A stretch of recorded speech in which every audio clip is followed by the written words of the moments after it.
Welcome into the Russ Joy Show on a wonderful Wednesday. I'm Russ Joy. You figured that out because you're smart. Well, let me tell you, I always tell you that you're smart, but you're very smart. And it's also the name of the show.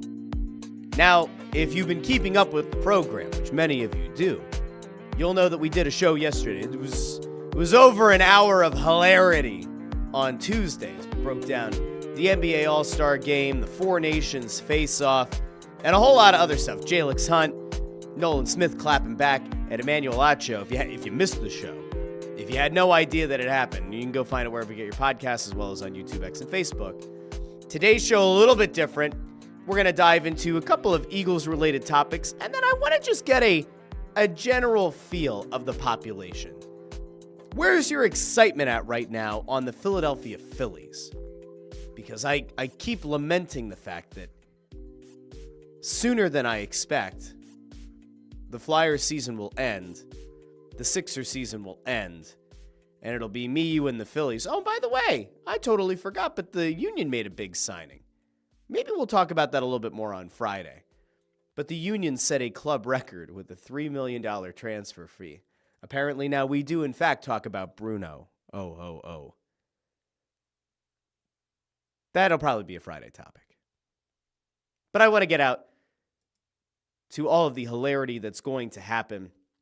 Guys, I'm being honest here, right? When we talk about the Phillies, everybody I think at this point knows where I stand on the Fightin' Phils. I am not a huge believer, and I don't like to go on the record with a super early prediction before they've even had a single spring training game. But I have a hard time believing in that team. We're going to get there a little bit later on in the show. But where I want to start today is a couple of news and notes that happened in the past 24 hours or so, and they both involve the Eagles. One of them is a little bit frustrating, I guess, and then one is a potentially great development for your team, your town, your Philadelphia Eagles. Now, the first thing I want to get to is that the Eagles appear to be losing another coach. Now, it's not one that you might have expected to see named. It might not be one that you're even really that familiar with. But we're going to go there because it could be part of a little bit of a trend that we might not want to see. But Kellen Moore is poaching at least one Eagles coach, and presumably there could be more joining his staff. But Jacina Anderson put out yesterday afternoon news. I'm told the Saints are currently working to finalize a deal with Eagles quarterbacks coach Doug Nussmeier to become the team's next offensive coordinator per league source. Now, why is that a big deal? Well, because as we all know, the Eagles are in need of an offensive coordinator. Why? Because Kellen Moore took that Saints job that I still think he's kind of crazy for taking, but I understand there are only 32 of those jobs, and I guess there's never a guarantee that you're going to have the opportunity the following season, but I will just very simply point out the fact that I'm fairly confident Kellen Moore could have had his pick of jobs next year. He goes to New Orleans, that's fine. What happens when a guy takes a job with another team? Oftentimes, that guy, for better or worse, I would argue a lot of times for worse, that guy will end up getting some of his offensive staff to go with him. Now, is it a huge loss? Is Doug Nussmeier a huge loss? I have no idea. I've never met the man. I don't know what exactly the guy does. Do I like the idea of another QB coach having to come in and work with Jalen Hurts in addition to another offensive coordinator? Maybe not. At the same time, if you are going to hire a new OC, which hopefully will come from outside of the organization, chances are that guy is going to want to have the opportunity to hire a lot of his position coaches. And maybe Doug here took a look at the landscape and said, you know what, if I'm not going to be considered for offensive coordinator with the Philadelphia Eagles, and there's a chance that they're going to bring somebody else in who might not want to keep me in this role, then you probably leave. Now, in fairness, that's a nice jump from quarterbacks coach to OC. Probably a nice pay increase as well. Job security in the National Football League, a little bit hard to come by. So kudos to him. Now, the reason that I say it's slightly concerning, if we want to call it concerning, I don't know if I'm there yet, is Kellen Moore was a well-liked guy and put together a nice group around him and worked very well with the guys who had already been in place. And it stands to reason that if he has the ability to offer some of these guys a better job or a higher paying job, they're going to consider going with him. Now, it doesn't necessarily portend bad things for the Eagles. I don't look at this move as being an indictment on Nick Sirianni or the Philadelphia Eagles organization. But, like, if you have the opportunity to become an offensive coordinator, you could certainly do worse than doing that with somebody that you worked with closely on this Super Bowl winning offense. So kudos to Doug. All the best to you in your future endeavors. It does lead to a question, though, and that question is, what the hell are the Eagles going to do at OC? Because as of right now, that remains a big question mark. Now, there have been a couple of names thrown out. One of the names that was kind of bantied about for a bit was not exactly panned by Jalen Hurts, but it wasn't one that I think got like a resounding endorsement. It was at the end of the regular season, and Hurts was asked about it, and it really sounded like his hope is that they're going to get an established offensive coordinator. And in fairness, it made a big difference this season going from an internal hire the previous year to actually going out and getting a proven guy in Kellen Moore. And what's the easiest way to put this? If you're Jalen Hurts, at some point you have to want some sort of stability at offensive coordinator. He's on, his fourth since joining the Eagles, right? I think third or fourth offensive coordinator, or third or fourth different quarterbacks coach. Like, at some point you want some consistency. Now, you could make the case that it could be worth looking at an internal hire if it's somebody that Hurts has really good rapport with, that already has good rapport and built up equity with Nick Sirianni, that can kind of serve as a liaison between the two. Like, maybe you feel good about that possibility. Maybe you want to go after another young, potential, up-and-coming offensive coordinator. Kellen Moore was unique in that he had served a role with the Cowboys for a number of years. He had gone out and served in the same role for the Chargers, and then he came here. So it's not like he was a young pup in his first or second year in that kind of role, but he's certainly not an old head, and he's certainly not a guy who would be viewed as a huge retread who had been, passed around the league for 2 decades. That's not what Kellen Moore was. Could I envision a scenario where the Eagles say, you know what, we're going to go and try to find another dynamic offensive mind. We want to try to go out and get somebody who can be sort of like another Kellen Moore.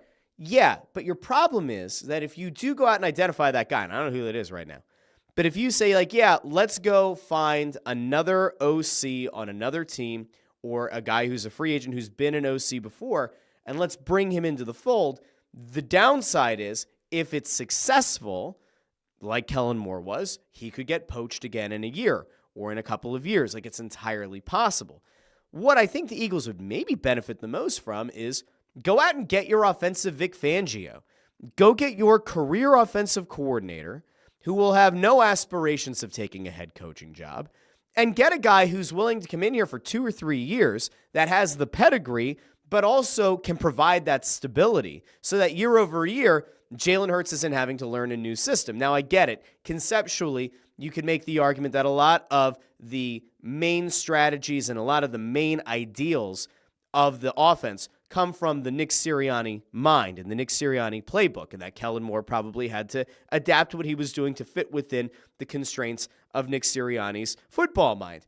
And to some extent, that actually maybe works out here because it does still provide a level of consistency. But if it's me, and I'm looking at how do I make sure that Jalen Hurts continues that ascent into that top tier of quarterbacks, where I believe he is, where I believe as a winner, he certainly is in the top 3 in this league, the way to do it is to provide him consistency. The last thing you can do is make a questionable internal hire that doesn't work out, and then you see what effectively looks like a regression like we saw in 2023. You can't have that, especially coming off a Super Bowl win. And as I've now been detailing for 2 weeks, I very much view this as a potential dynasty in the making with a nice wide open window. The worst thing you can do is throw a monkey wrench in your offense. You cannot do that. And now this is where in the past I've been critical, but I am willing to admit faults from time to time. I will give Howie Roseman and Jeffrey Lurie and Nick Sirianni the benefit of the doubt. But I will very much have an eye on making sure they don't make a dumb internal hire. Like if they do promote somebody from within and it doesn't work through the first 6 weeks of next season, we're all going to kind of have an idea why, right? Like if this offense struggles at the start of the year and most of or all of the parts are back, a lot of eyes are going to be focused in on that dynamic. Now, in fairness, Kellen Moore was calling the plays. Nick Sirianni wasn't. It was talked about a lot throughout the postseason that Sirianni moved into more of the CEO role as a head coach that allowed him to connect with everyone on the team, and he acknowledged that he couldn't call the plays and have that kind of buy-in from the rest of the team in the same way. I don't think that an internal hire comes with the kind of equity that a Kellen Moore had coming in here with the experience that he did. Now, who's that guy? People have said, what about let's bring back Doug Peterson. Hey, I'm telling – hold on. Do I go Gruden here? I'm telling you, man, what you do, man, you take two guys. I love having two guys who have got great experience, man. We're talking about a guy who won the Eagles their first Super Bowl as head coach. You want Philly? Yeah, I'll take Philly, man. I'll take Philly. Won them a Super Bowl 52. Dougie P. He's got the visor. He's got the middle part. I took a side part today. Hold on. Let me do the middle part. I don't have a visor because I'm not a serial killer or whatever. But here we go, man. We're going to go middle part here. You get Dougie P. Dougie P, man, with the visor. He won you Super Bowl 52. We trust Dougie P. You put him together with Nick Sirianni, man. 2 Super Bowl appearances in 3 years, man. And most recently, won you Super Bowl 59. You put those two guys together, man. That's a match made in heaven. Football heaven. I love that. All right, we're out of Gruden mode. Doug Peterson, no. Absolutely not. Now, in fairness, I don't think Doug Peterson's a bad coach. I think the Jacksonville situation is horrific and atrocious and unenviable. What about Frank Reich? Could Frank Reich make sense? Frank Reich had a lot of success here. Then he went off to Indy. Not as much success. Could Frank Reich be a good hire for the Philadelphia Eagles? Stands to reason that he still has a good offensive mind, and maybe he's better suited to be an offensive coordinator. And oh, by the way, happens to have had a little bit of success here in Philadelphia. Could Frank Reich be on the table? Remains to be seen. I don't know. Sometimes you wonder about the dynamic of a guy leaving a team to go off and take the head coaching role. It doesn't work out. Does he feel a hesitance about the appearance that he's crawling back to his old team to take on the same role, to be the offensive coordinator again? I don't know. Does the organization negatively view the guy for having left, and then things kind of fell into a little bit of chaos, and then they never ended up kind of pulling the nose up on the thing? Is that where we're at with Frank Reich? I don't know. But again, if it's me, I'm looking for my Fangio. I'm looking for my offensive Fangio.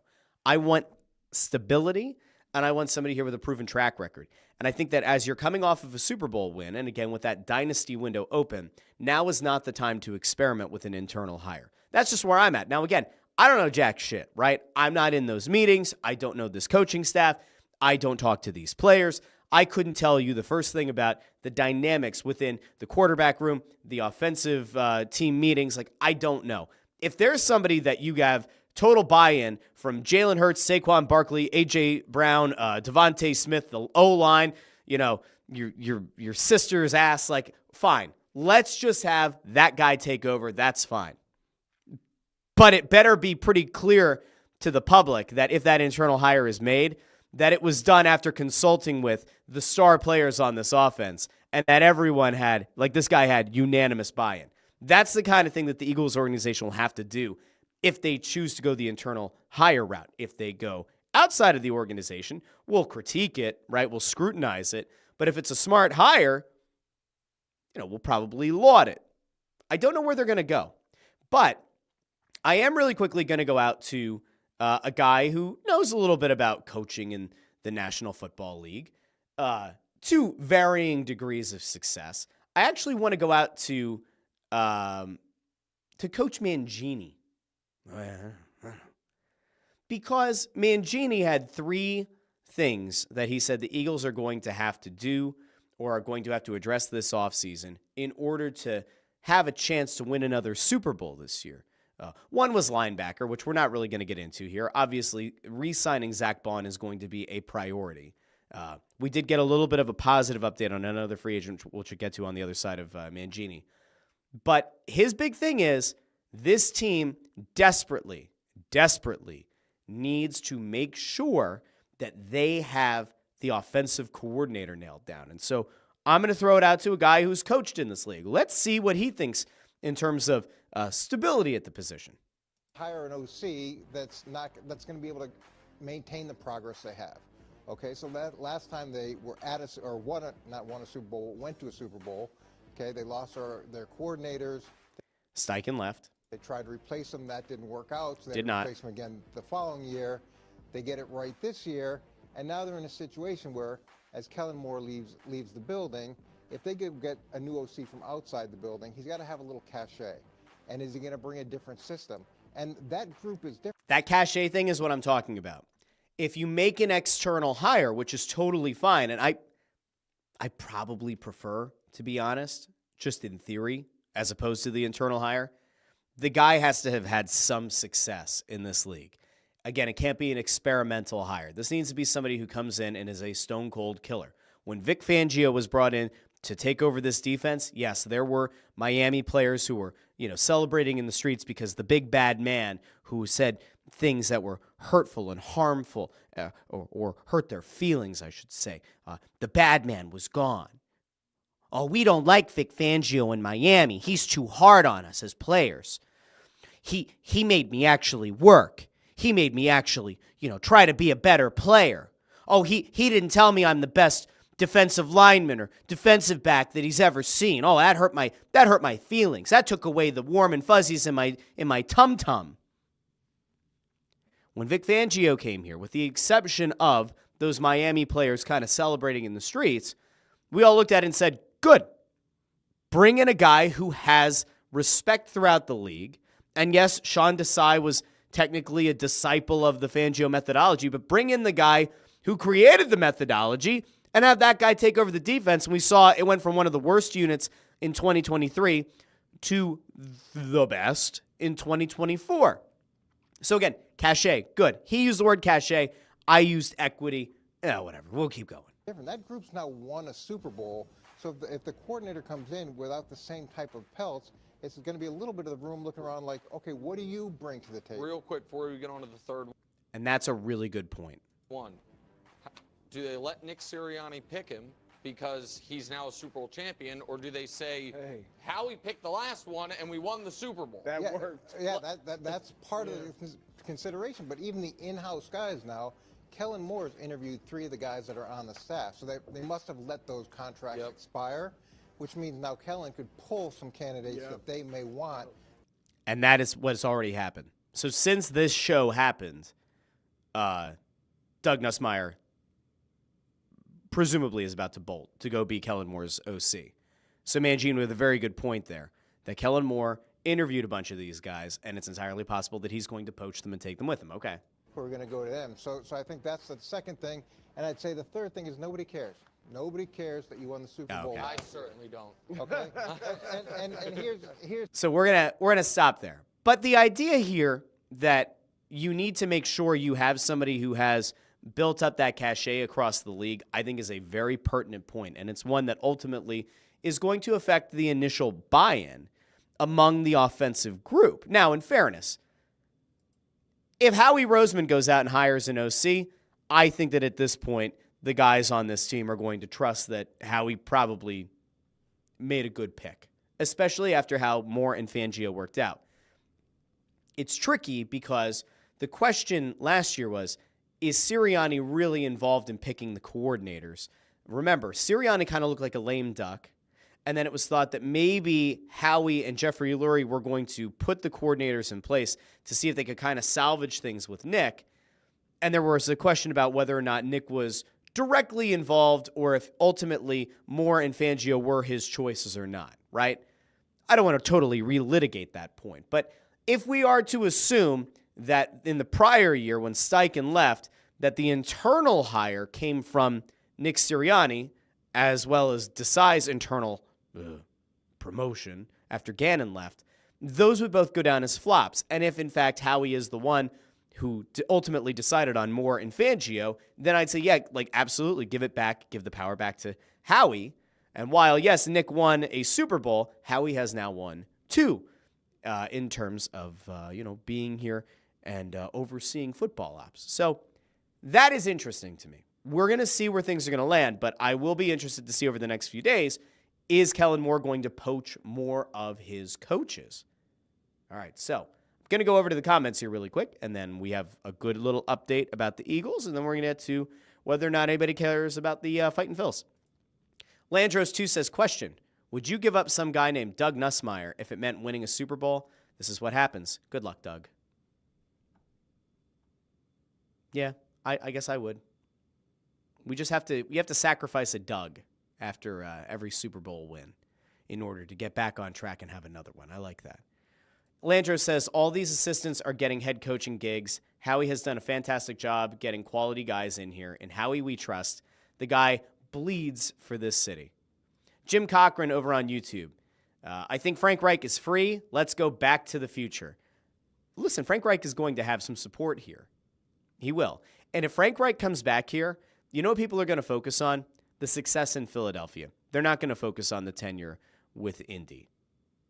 At least that's where I assume this fan base is going to go. We always like to kind of wax poetic about the good and maybe not as much about some of the bad that happened elsewhere. Raymond Supper over on YouTube says, top OCs are simply going to be poached into a head coaching role every year. It's the nature of the league right now, which is why I kind of point back to I'd actually like to find an older guy who can be your offensive coordinator, somebody that will not have head coaching aspirations, so you can finally have at least a little bit, a modicum of consistency in that room. JH, by the way, this is funny, where I mentioned about how the Miami players, the bad man, says the bad man can't hurt you anymore. He's off winning Super Bowls. Indeed he is. Methinks that Fangio will have another ring before it's all said and done. Maybe 2 more. Who knows? Who's to say? Jim Cochran says, I just hope they don't bring in a guy that's going to make Jalen throw 35 times a game. I don't see a scenario where that ever happens because you just watched Saquon Barkley nearly break the rushing record. If you're a smart coach and you come into this situation, you look at what Kellen Moore did and you do your damnedest to replicate it. Certainly add your flavor, add some flair.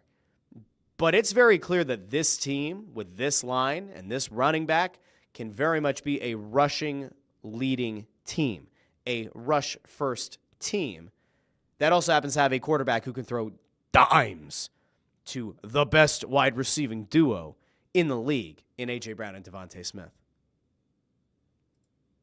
Jamie Calvario says Panthers are still paying Reich $9 million a year. He's probably quietly retired.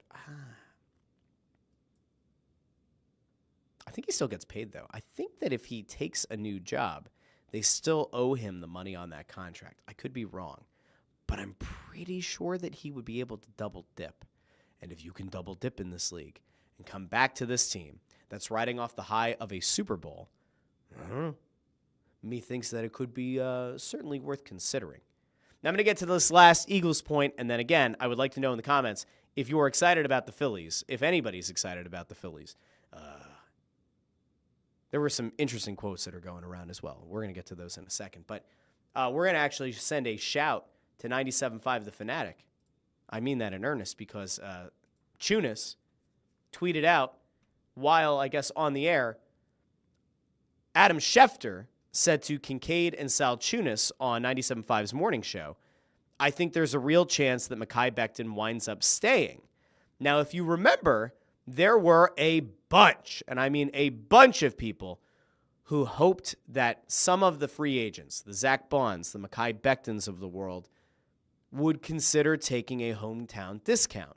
Now, I don't live in a fantasy world, okay? I don't live in this wonderful fantasy world where we say, all right, guys, you just won a Super Bowl. You want to do it again? Take half the money you could get in free agency and like it. That's not where that's not how this works, right? You can't walk up to Mekhi Becton, who, I don't know, probably stands to make, $40, $50 million over the next few years? Not annually, but like $40, $50 million over the next few years. You can't walk up to Mekhi Becton and say, hey, Mekhi, I know that you were thinking you're going to get like $50 million like over the next 2-3 years, but how about instead of that, we give you 22 and a chance at a Super Bowl. Now, Mekhi Becton might just be a mensch, and he just might be a guy who says, you know what, winning is what matters to me the most. And if that flexibility allows you to bring back Zach Bond, and that flexibility allows you to re-sign a few more of the free agents on this team, I'm a team guy. I'm willing to do it. Maybe Mekhi Becton is that guy. I would encourage him to get whatever he can as long as it's in Philadelphia. Don't go in. Listen, aside from offensive coordinator, which I think is probably the most important hire of the entire offseason, I would argue that while I think Zach Bond is incredibly important and I hope the Eagles re-sign him, I think that Mekhi Becton is as important or more important because keeping that line together that helped Saquon Barkley nearly break the rushing record, that is something that you do not screw with. You need to keep that line together. The fact that Mekhi Becton went from being viewed as a cast-off, a disappointment, a bust, to being a guy who was part of the most lethal running attack in, I don't know, a generation, and also won a Super Bowl. I view Becton as important of a free agent as any on this list. If you're able to get him to come back for a little bit less than he would get on the open market, specifically because he found that success he's been looking for this entire time in his career, and he found it here, and you can sell him on the idea of winning another Super Bowl, maybe 2 more Super Bowls, and you sell him on the long-term future that he could have in Philadelphia, if you can do that, awesome. I actually really hope that Mekhi Becton comes back. I think I'm a sucker. I think that I am a sap, right? That video of Mekhi Becton sitting with the little kid as the confetti goes over top, right? We showed it on the show, but Mekhi Becton sitting there, tears streaming down his face, reaching the elation of winning the Super Bowl after, again, being considered a bust and no longer being wanted in New York. That guy coming here and in his first year winning a Super Bowl, that image of him sitting there, this massive mountain of a man, sitting there with tears streaming down his face because he had reached the pinnacle of the sport, I want that guy to come back. Damn it. So hopefully he'll come back. Now, again, I said this a week ago, 2 weeks ago. I think that ultimately what's going to happen is it's hard to convince guys to take 50%, 60% of what they can get on the open market. What I would expect to have happen is that Howie's going to go in and he's going to work some Howie magic, and you're going to see a bunch of guys restructure their deals, and that might provide the team some additional flexibility to get a few of these free agents back. There was also a big update yesterday. I want to see if I could find it really quick because it could ultimately pay dividends for the Eagles, and it could really help them, and it kind of comes at the best possible time. There was something going around yesterday that the league's cap is likely going to go up. I'm actually going to throw this.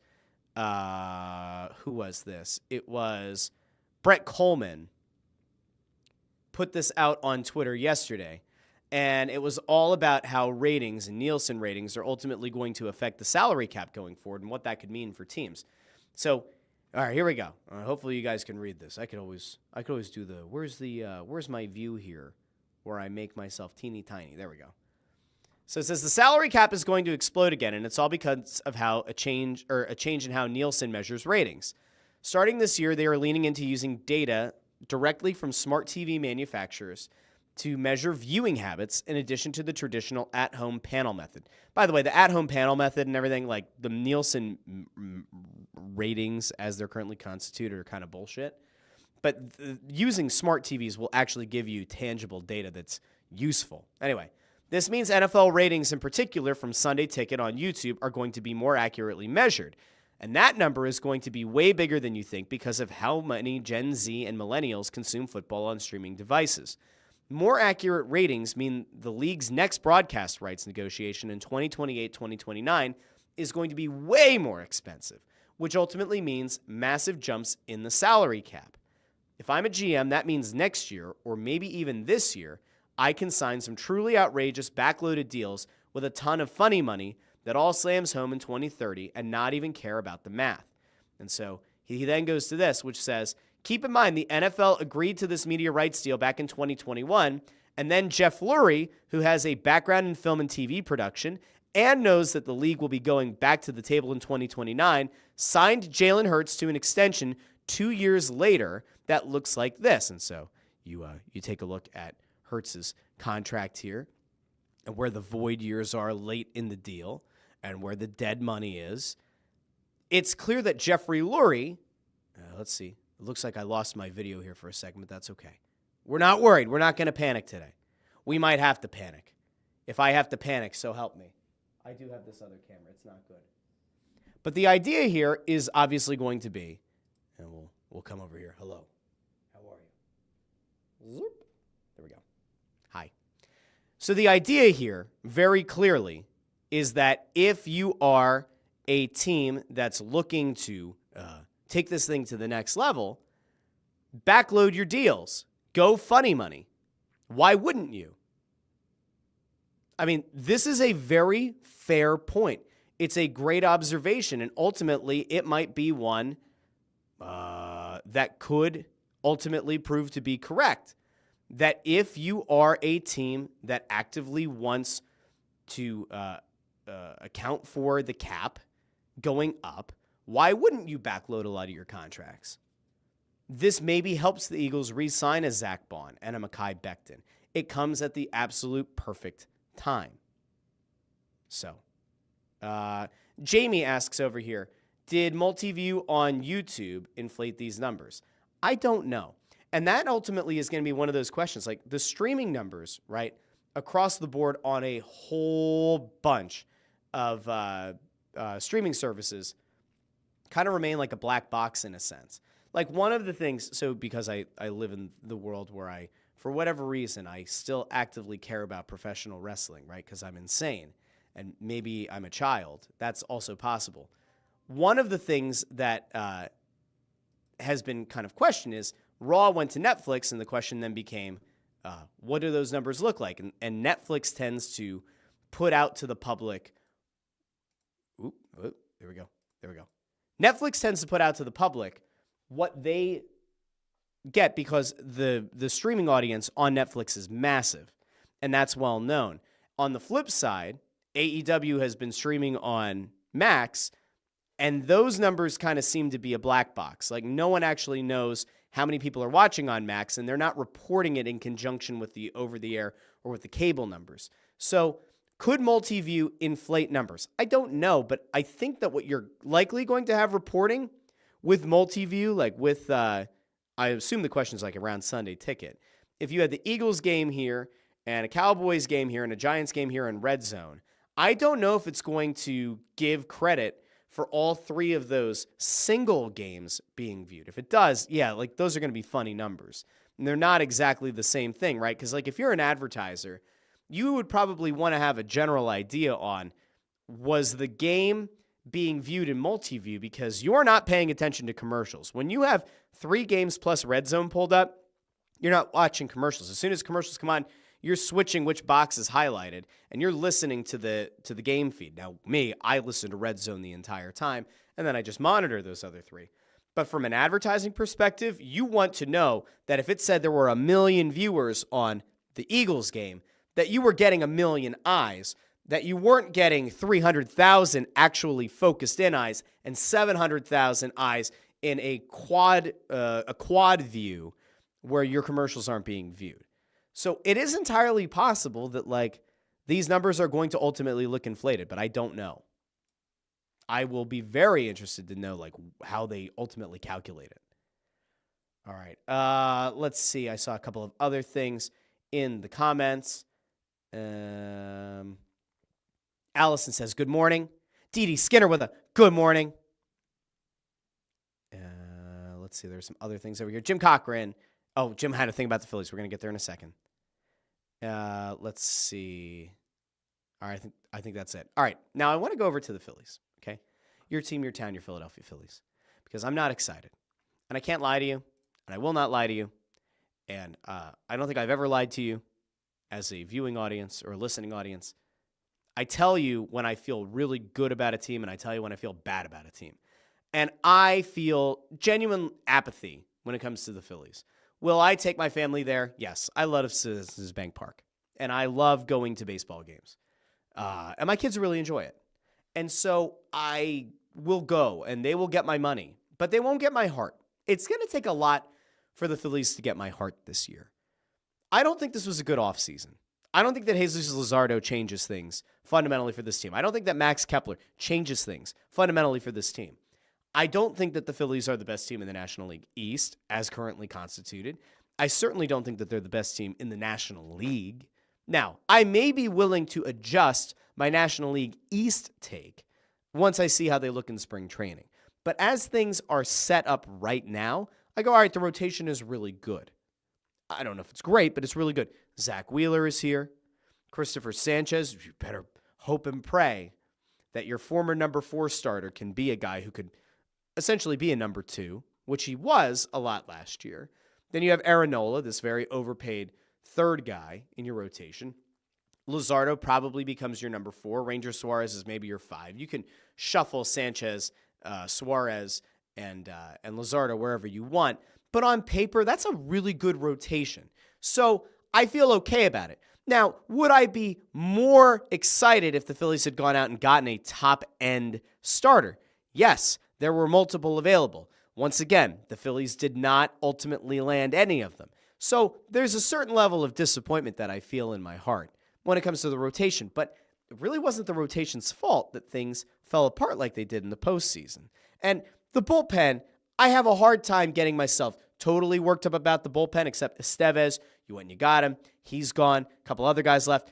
The bullpens are always temperamental. You can have what looks on paper at the start of a season as a lights-out bullpen that shits the bed. You can also have a bullpen at the start of the season that looks like a very underwhelming group that somehow gels and they turn into a really great bullpen. So that's like the ultimate X factor. I never know how to evaluate bullpens. So that kind of is what it is. My problem is on the offensive side, though. Like, this lineup is what shit the bed multiple years in a row and ultimately cost you the opportunity to get back to a World Series, to win a World Series. And I don't think they did enough to fix it. Kepler is an okay signing. That's it. He's okay. Like that's all. Nick Castellanos' name was bantied about in trade rumors. Alec Boehm's name was bantied about in trade rumors. They're both here. Trey Turner remains here. I'm at kind of a little bit of a loss, guys. Like, that's honestly where I'm at. So much of the team is unchanged, and I once again worry, like, did they go into another offseason being worried about the vibes remaining immaculate? Because I got to be honest, I don't give a shit about this team's vibes if they can't go out and win. If the bats go cold again in October, I don't give a shit if they like each other, love each other, are, total kismet. Like, I don't care.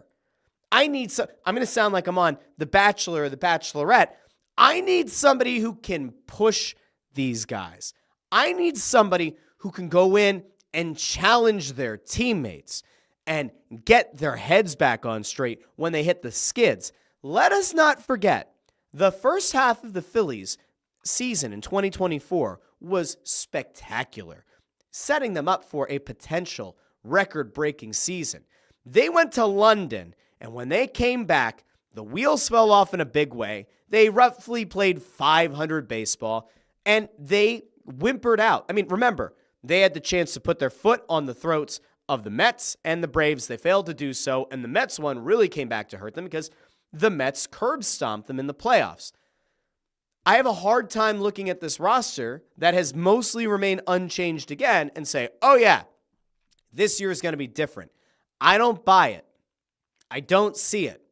Now, do I think the Phillies were as good as the first half of 2024 played out? I think they're really good. I don't think that they were that good.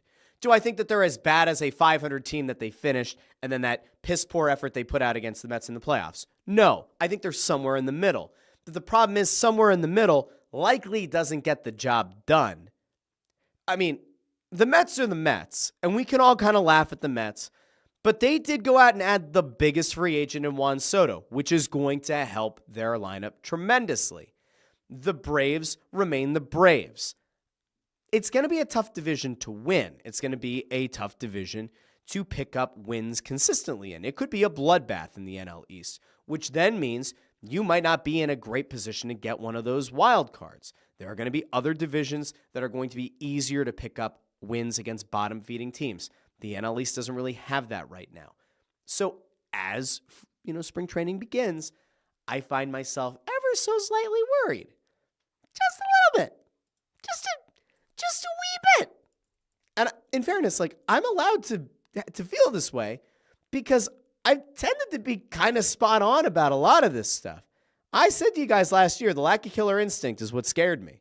And it ultimately came back to bite them in the ass multiple times. I also have another slight concern, which is that Andrew Painter is a guy that they were they remain very much committed to. And Andrew Painter is a guy that they have essentially made untouchable in trade talks, if rumors are to be believed. Devin Caney put out yesterday that Painter told her he's about 6 weeks behind the normal annual schedule for the Phillies. So in his mind and physically, he's ramping up. So right now kind of feels like January to him instead of February. Where is Andrew Painter going to land? I don't know. Now, ultimately, he could be a top end of the rotation guy. Maybe he's the heir apparent to Zach Wheeler. I have no idea. But I will tell you that they better hope that the gamble of not including him in potential trades that could have helped last year's team get over that hump and get back to a World Series, they better hope that the Painter gamble, if you want to call it that, pays off. And in fairness, it might. If he ends up developing into being a number one starter in the National League, then cool. Then it was a good call. And then he is one of those very rare guys that you make untradeable who ends up panning out and maybe even exceeding expectations. But I have a really hard time right now feeling like, oh yeah, the Phillies, I'm all in. I'm not all in. I'll give them my money because I really like Citizens Bank Park and I enjoy a nice time out at a baseball game. And I occasionally like the dollar dogs when they have them available. And my kids love that park. My wife loves that park. We're going to be down at Citizens Bank Park multiple times this summer. But you're going to have a hard time getting me to look at this through red and white pinstriped glasses. I'm not there. Jamie Rollo over on YouTube says, maybe it's just that I miss baseball, but I'm actually excited for the Phils, excited for our pitching staff, and excited that it sounds like they're finally going to change the batting order. I don't even know if that's true, though. There were some projected lineups thrown out that had Trey Turner leading off and that Schwarber would move down. I have no idea if that's going to be real. I have no clue. Len DeJoseph says, hard to be excited for the Phillies, who could finish third in the division if the bats stay inconsistent. The starting rotation might be the only exciting thing I'm looking forward to. And again, I like Christopher Sanchez a lot, but there were moments last year I said, man, he was your number 4, and now you're kind of leaning on him to be the number 2. You better hope that it pans out. And it might work, but I don't know. Jim Cochran notes, I'm excited for the Phillies because it means warm weather is on the way. That said, given the lack of offseason roster improvements, I may use my allotted ticket money to play more golf. Damn. Jim is already out on the Phils. Already out. Kidding, but kind of. JH says, I've enjoyed seeing Aaron Nola on hers ads more than on the mound. Ain't that the truth? Ain't that the truth? D.D. Skinner says, I was a kid in the 80s, been chasing that feeling with them ever since. Yeah, I mean, there have been some nice years. As down on the Phillies as I can be, there have been some really thrilling seasons. And we're not that far removed from the appearance in the World Series where it looked like they had a legitimate chance to win it with Bryce Harper. And then it didn't come to fruition. Jim Cochran, I feel like I can sense some sarcasm here. Can't wait to see Trey Turner's big sweeping slow swing for his third strikeout of the game over and over once we hit September 1st.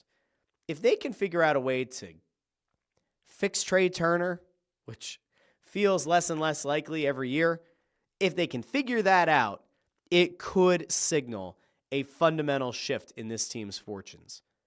Because if you get Trey Turner back to what he looked like prior to coming here, that is the guy who can keep this team out of a slump. That is the guy who can consistently get on base, be a terror on the base paths, and help you pick up extra bases, help you score some runs that you otherwise might not have gotten as he's scoring from first on a ball in the gap. Stands to reason that if you can fix Trey Turner, could be about as impactful as any free agent signing, because in fairness, he's been a mediocre at best player throughout a lot of his tenure as a Philly. Dee notes that she went to school with Tug's kids and got to do a review of that little book he wrote about baseball. Totally forgot about that. Joe Papel's over here saying, any thoughts on having guests on the Russ Joy Show? I think so. I actually had a couple people in mind. Because as we start to get into what is going to be this Flyers, Sixers, end of season push. I mean, if you look at the schedule, right, the Flyers come back this weekend and the Flyers Carnival, Charities Carnival is this week. I'm going to be in the dunk tank. God help me at 11 a.m. If you're there, you can come dunk me. You have to hit the thing, though. I'm not giving out a charity, push of the button. No. Got to ding that little target. But I'll be there. Dunk tank, 11 a.m. God help me. As we get to March, where the Flyers have a ton of home games, March, April, it's all over, right? Flyers season will end. They're not making the playoffs. Sixers, God willing, will fall to a spot where they're going to get to keep their pick in the upcoming draft. And then it's all Phillies all the time. At some point between now and then, yeah, there are a few people that I know that I like enough that I would extend an invitation to on the show. It's possible. Could be. Jim Cochran, though, does make a good point. Aren't we the guests? I've actually thought about doing like the call-in function here. Like there is a way for me to take some trusted listeners and give them the opportunity to hop on the show through video or through audio.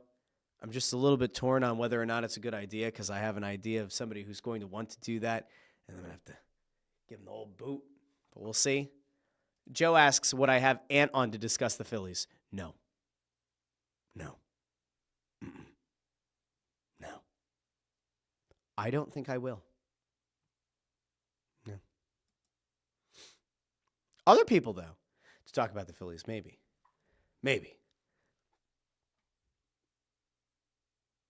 I don't need to get angry on my own show. Ant will make me angry. And the people in the comments figured out who I was talking about before. All right. We'll be back on Friday. I want to thank everybody who joined me live on this Wednesday edition. Well, it's normal cadence.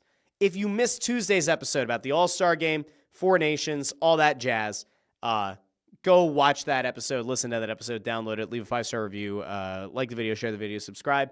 Obviously, do the same thing with this episode. I'll be back on Friday morning, 8:30 a.m. with the Russ Joy Show, where we will recap the Four Nations face-off. I kind of meant to dive into that a little bit. There are a few players whose injury status is up in the air. I think both Kachucks are potentially up in the air. McAvoy's not playing. It's going to be an interesting game. I certainly hope that we are going to see tensions renewed and that we are going to get a hard-hitting bloodbath of a game on Thursday night when the USA and Canada take the ice.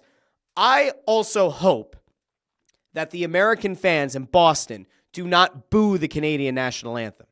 As I said yesterday, I just don't like booing anthems. You could make the argument, they don't like what Trump said. I don't give a shit. Don't boo an anthem. So I'm going to remain consistent here. If the Americans boo the Canadian anthem, if I hear, "Oh, Canada, boo, boo," I'm going to be kind of pissed off. All right? Because I'm consistent about it. I just don't like it. But we'll see what happens. We'll see if there is a booing of "Oh, Canada" or not. But I really hope it's a great game. This is ultimately the chance for the NHL, because really it's essentially an NHL/international tournament. I want to see what it looks like when you have all eyes potentially on your product. The NBA has a huge slate of games on Thursday. But they have really bad PR coming out of this All-Star weekend. There's one game tonight. It's Hornets and Lakers. I don't know if LeBron's playing or not. But, I have a funny feeling that we're going to see a nice big number, a nice big viewer number on USA Canada. And I hope I'm right. But we'll see. We probably won't have those numbers Friday morning. They probably won't come out until Friday afternoon would be my guess, once they kind of add in the streaming numbers.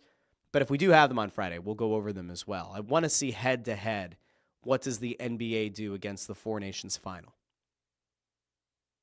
But anyway, I will talk to all of you Friday morning, 8:30 here on the Russ Joy Show, and I will be back tomorrow, Thursday, with an episode of It's Just Wrestling. And thankfully, my voice feels like it's almost 99% back.